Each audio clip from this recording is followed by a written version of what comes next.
Family kicked me out at 16 over lies. 30 years later, they're begging for forgiveness after learning the truth. Hey Reddit, so I've been lurking here for a while, and thought it was about time I shared my story. It's been a pretty wild 30 years, and I wanted to give you all the details, so bear with me, because this might get a bit long. Alright, so let's start from the beginning. I lost my mom to breast cancer when I was 12 years old. It was just me and my dad after that, and honestly, it was one of the hardest times of my life. But we managed to stick together and get through it somehow. When I was 14, my dad met this amazing woman named Ashley. They hit it off, and before I knew it, they were getting married. Ashley came with 2 kids of her own, David, who was also 14, and Anna, who was 12. So suddenly, I went from being an only child to having a stepbrother and stepsister. At first, things seemed pretty good. I got along well with Ashley and Anna. They were kind and made me feel welcome. But David? Not so much. From the get-go, David and I just couldn't see eye to eye. We were always arguing and fighting about something. My dad would constantly tell me to cut David some slack because he'd been the man of his house for a while, but it felt like no one understood that this was new for me too. When I was 15, I met this girl at school named Emma. We started dating, as much as you can date when you're 15, you know? We'd hang out, go to the movies, that sort of thing. But here's the kicker. David had a huge crush on Emma and was super mad that I asked her out before he could. One day, he even started a fight over it, and my dad had to step in to break it up. Somehow, though, I ended up being the bad guy in the whole thing. Then things got way worse after my 16th birthday. One day, my stepmom was putting away my laundry and started yelling out of nowhere. This was super awkward because Emma was at our house at the time. We all rushed to my room to see what was going on, and there was my stepmom holding several pairs of Anna's underwear and accusing me of having them in my drawer. I was shocked. I had never seen them before and had no idea how they got there. I tried to explain that I didn't know anything about it, but no one believed me. Then David jumped in, saying he'd seen me staring at Anna and even claimed I once said I wished I could marry her. It was all lies, but it was enough to turn everyone against me. Emma slapped me, called me a perv, and broke up with me right then and there. My dad was beyond angry. He grabbed me by the arm, dragged me out of the house, and yelled that he wasn't going to put his daughter at risk from a perv. Not the exact word he used, but you get the idea. I was crying, banging on the door, trying to get back in and explain, but my dad had had enough. He opened the door, shoved me to the ground, and told me to get lost. I told him I had nowhere to go, and he just said that wasn't his problem and slammed the door. So there I was, 16 years old, out on the streets with nothing to my name and no place to go. I tried calling my grandparents on my dad's side, but he had already talked to them, and they told me they wouldn't help a perv. My mom's parents had passed away before I was born, so I had no one else to turn to. I wandered around for a bit, trying to figure out what to do. I ended up sleeping in parks, behind buildings, and anywhere else I could find some shelter. It was a really rough time. I didn't have any money or food, and I was constantly scared of what might happen to me. Eventually, I found a local shelter that took me in. They helped me get back on my feet a little bit, giving me a place to sleep and some food. I started doing odd jobs here and there to make a little money. It was tough, but I managed to survive. Years went by, and I slowly started to rebuild my life. I finished high school, got a job, and eventually found a small apartment to live in. It wasn't much, but it was mine, and I was proud of how far I'd come. Even now, thinking back on those times is really hard. The betrayal from my own family, the loneliness, and the struggle to survive. It all left a deep scar on me. But I also learned a lot about myself and how strong I could be. While I lived on the streets for 2 years, doing what I had to in order to survive, no kid should have had to do what I did just to live. Just saying. There were some really dark days. Lots of therapy later in life helped me with this. Shortly after I turned 18, I found a job working at a boxing gym states away from where I began this horrible journey. I worked there for years, learned the sport, never going to beat Mike Tyson, but I was good at it, which helped me with my hate and anger. Then one day, I met a girl, Liam, 20 female, at the cafe down the street from the gym. At this point, I was 35. I know, huge age gap, but we just clicked. I don't believe in fate or soulmates or any of that stuff, but if there is such a thing, we had it. I don't know how else to put it. We dated for 2 years and then got married. Her dad, an electrician, hired me on afterward, probably to ensure I could support his daughter and keep me in check. He never said it, but as a dad, I get it now. Well, 15 years later, we're still together with 4 beautiful daughters. I just passed my master's license as an electrician, thanks to my wife for pushing me to get my GED. She's been my rock, my cheerleader, my overall support through it all, and I can't tell her enough how much she changed my life and how much I love her.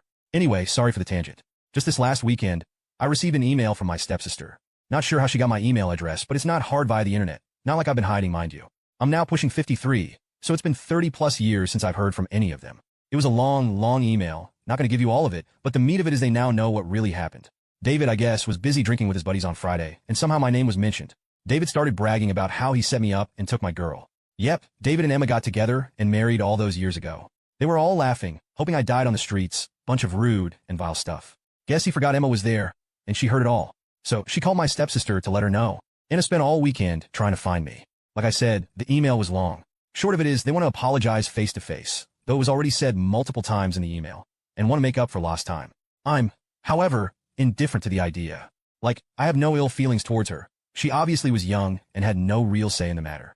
But with lots and lots of therapy, I learned to let go of that hate and anger and to let go of them as well. With all the love I've received from my wife, kids, and in-laws, it's all I really need.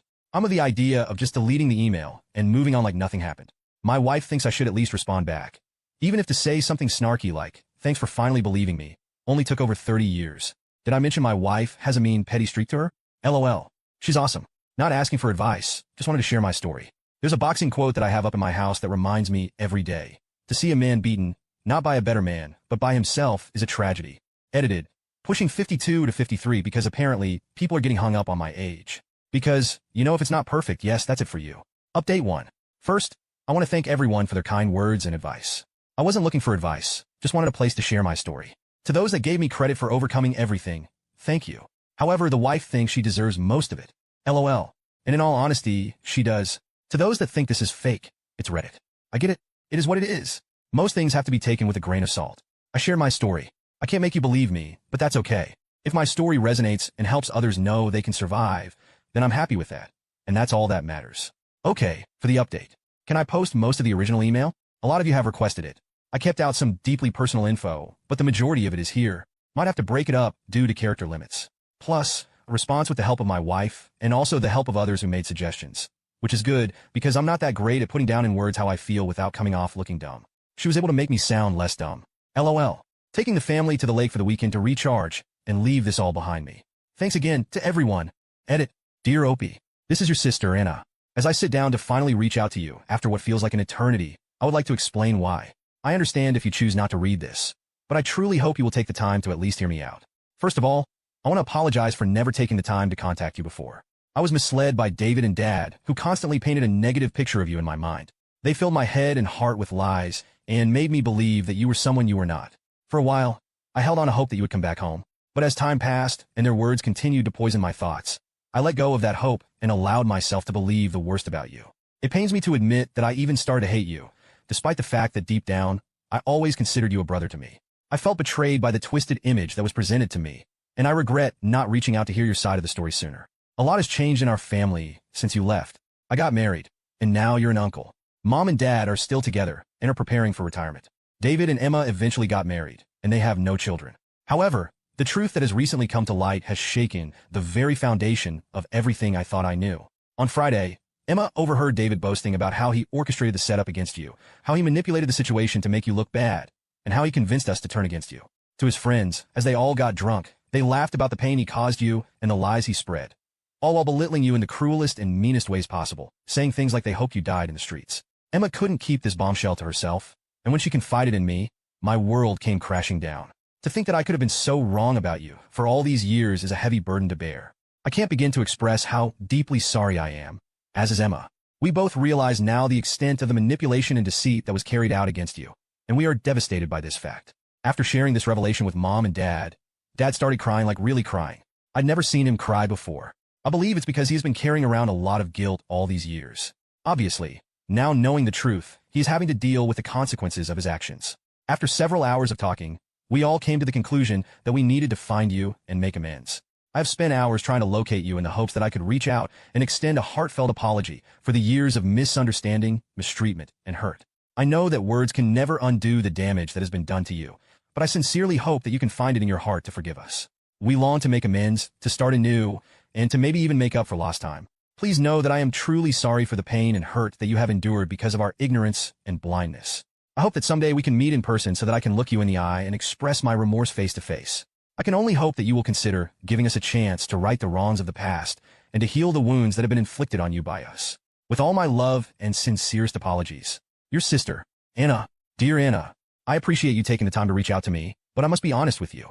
The years of pain and hurt caused by the lies and manipulation by David and the betrayal by Dad have left deep scars that will never truly heal. While I understand that you are now aware of the truth and are genuinely sorry for what has transpired, I find it difficult to simply forgive and forget. The betrayal and abandonment I experienced at the hands of my own family have left me with a sense of distrust and resentment that can never be overcome.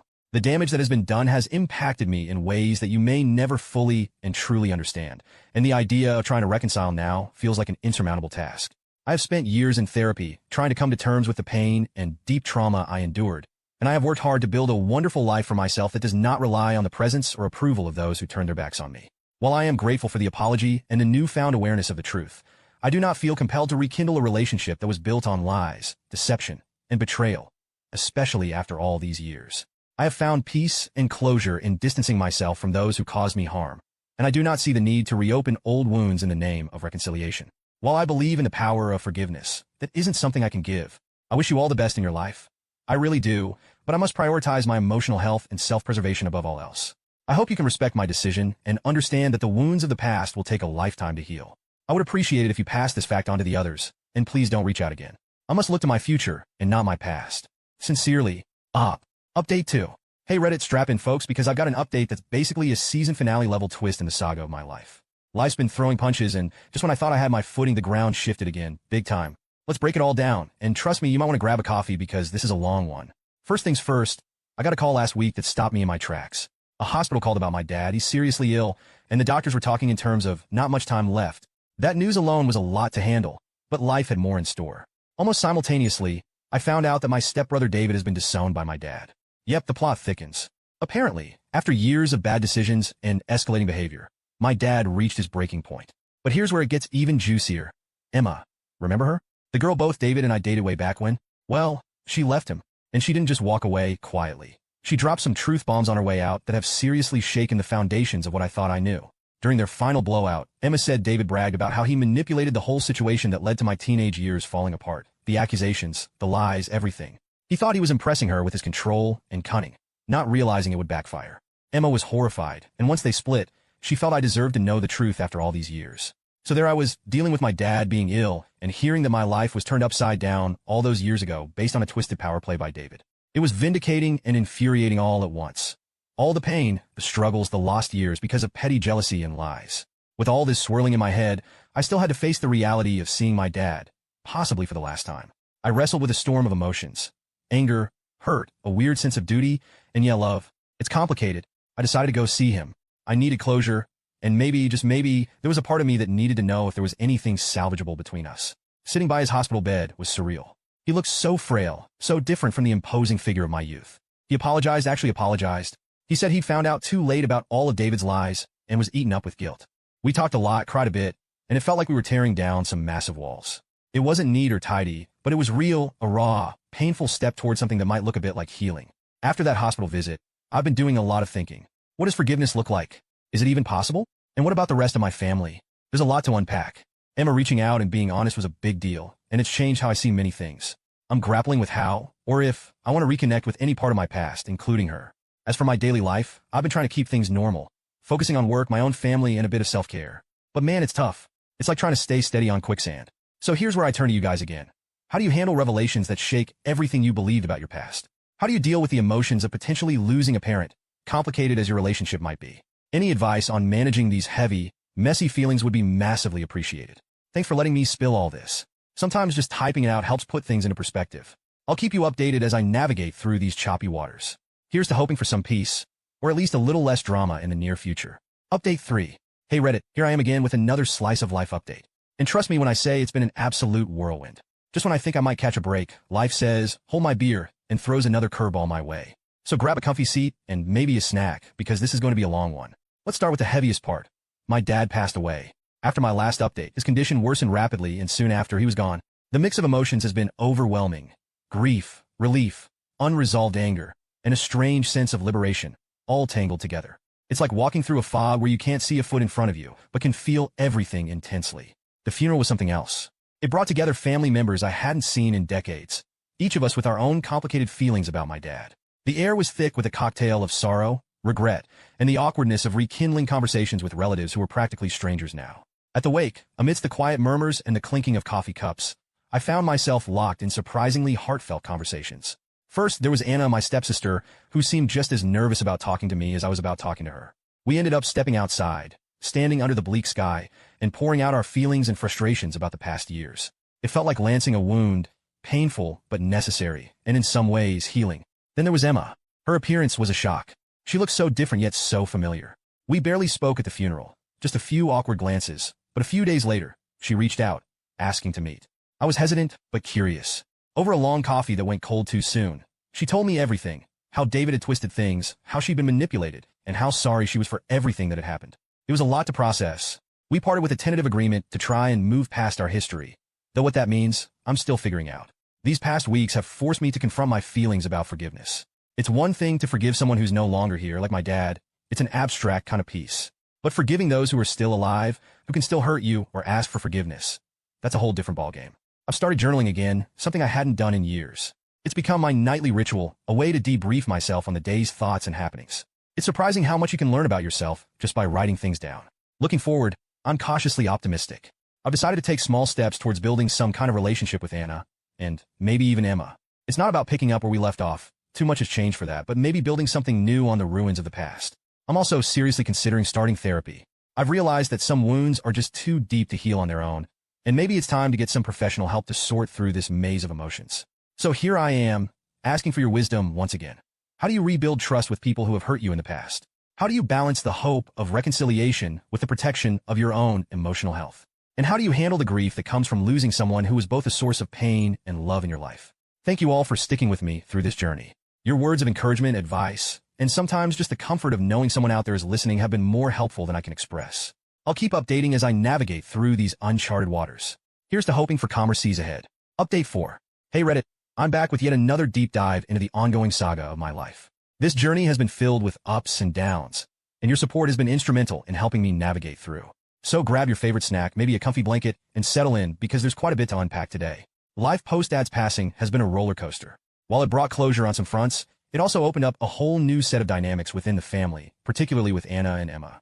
Both relationships have evolved in ways I never expected, leading to some introspection about forgiveness, acceptance, and moving forward. After reconnecting at the funeral under such somber circumstances, Anna and I have been cautiously circling back into each other's lives. It started with tentative texts and progressed to regular phone calls. We even managed a couple of face-to-face meetups for coffee, which felt like stepping back in time, but with a new perspective. These meetups have been about untangling the past, confronting our memories, and discussing everything from daily trivialities to deep-seated family issues. It's been both healing and harrowing, peeling back layers of misunderstanding and hurt that had built up over decades.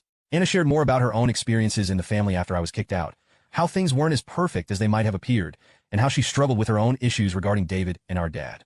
Hearing her side has been eye-opening and has given me a new lens through which to view our shared history. Emma reaching out was a curveball I didn't see coming. After our awkward interaction at the funeral, she sent me a long, heartfelt message asking if we could meet and talk. I agreed, albeit with some reservations. We met at a quiet cafe, a neutral space that seemed fitting for such a conversation. Sitting across from Emma after so many years was surreal. She apologized profusely for her part in the misunderstandings and the pain that followed. She explained how she had been manipulated by David, her vulnerability exploited in a game I didn't even know we were playing. While I appreciated her honesty, forgiving her wasn't straightforward. It's one thing to understand intellectually, and quite another to reconcile emotionally. However, our conversation did bring some peace. It helped me close a chapter that had been left open, filled with questions and what-ifs. We parted ways with a mutual understanding that while the past couldn't be changed, acknowledging it could help us both heal and move forward. On a personal note, I've started seeing a therapist to help navigate my feelings about all these developments. The sessions have been incredibly valuable, providing me with tools to process grief, handle complex family dynamics, and forge a path toward healing. Therapy has also encouraged me to explore my own needs and boundaries, ensuring I don't lose myself as I reconnect with these parts of my past. Looking ahead, I'm cautiously optimistic. I'm learning that relationships can be rebuilt, even from the most fractured foundations, but they require work, patience, and a lot of understanding. As I continue to rebuild these bridges, I'm also keenly aware of the need to protect my emotional well-being. As I venture further into this journey of reconciliation and healing, I'd love to hear your thoughts on navigating complex family relationships. How do you maintain boundaries while opening up old wounds? How do you ensure that forgiveness doesn't compromise your well-being? Thank you again for all your support. Your advice and kindness have been a beacon during some of my darkest days. I'll keep you updated as this story unfolds. Here's to hoping for more healing and fewer storms. Update 5. Hello Reddit, here I am, back at it with another update from the soap opera that is my life. Thanks a bunch for sticking with me and dishing out all those nuggets of wisdom. They've been a lifesaver, literally. Grab your favorite snack, because this update's a doozy, and there's a lot to unpack. Life has been, well, a lot. Between rekindling old relationships and dodging emotional landmines, it feels like I've been running an emotional marathon. Let's dive into the latest chapters of this saga. My relationship with Anna has taken on a life of its own. We've gone from cautiously circling around each other to genuinely rebuilding the sibling bond we lost so many years ago. It's been a ride, sometimes bumpy, but mostly good. We've been hanging out more, having those long, deep conversations that you can only have with someone who really gets it, who's been through the trenches with you. Recently, Anna hosted a family dinner and invited me over. Yeah, stepping into that house after so many years was like walking into a time capsule, but this time it felt different, more welcoming, like I was stepping into a new chapter rather than revisiting an old one. We laughed, we reminisced, and for a few hours, it felt like the past had been just a bad dream. It was healing in a way I hadn't expected. Now onto the more tangled bits. Emma and I have been trying to find some sort of closure, or a new beginning, but man, it's been tough. After our initial catch-up, which felt promising, things got a bit rocky. We met up again to try and untangle some of the emotional knots from our past. Let's just say it didn't go as planned. Turns out, old wounds don't always heal cleanly, and sometimes they start to itch. We ended up reopening some old arguments, and all those unresolved feelings came flooding back. It was raw and a little bitter. We decided that maybe some relationships are better left in the past, or at least need more time to figure out what they're supposed to be now. We're on a break, giving each other space to breathe and figure things out. Therapy has been my lifeline through all this. It's one thing to navigate complex family dynamics, but it's another to do it while keeping your own mental health in check. My therapist has been fantastic, helping me explore my feelings about forgiveness, change, and what it means to move forward. We've been talking a lot about the idea that healing doesn't always mean going back to how things were. Sometimes it means creating something new, something hopefully better. This perspective has really helped me manage my expectations and work towards building relationships that are healthy and supportive, not just tied together by a shared past. As for what's next, I'm taking it one step at a time. I'm excited about some new opportunities on the horizon, some potential job offers, and a couple of creative projects that might just see the light of day soon. I'm also focusing on enjoying the now, spending time with people who uplift me, diving back into hobbies I love, and maybe, just maybe, starting to date again. I'd love to hear from you guys. How do you handle when old relationships don't pan out the way you hoped? How do you keep moving forward when the past keeps pulling you back? Any tips on managing the delicate balance of hope and realism would be super appreciated. Thanks again for all the love and support. It really does help more than you know. I'll keep you updated as things evolve, and who knows, maybe the next update will have some good news. Here's to hoping for smoother sailing ahead. Cheers!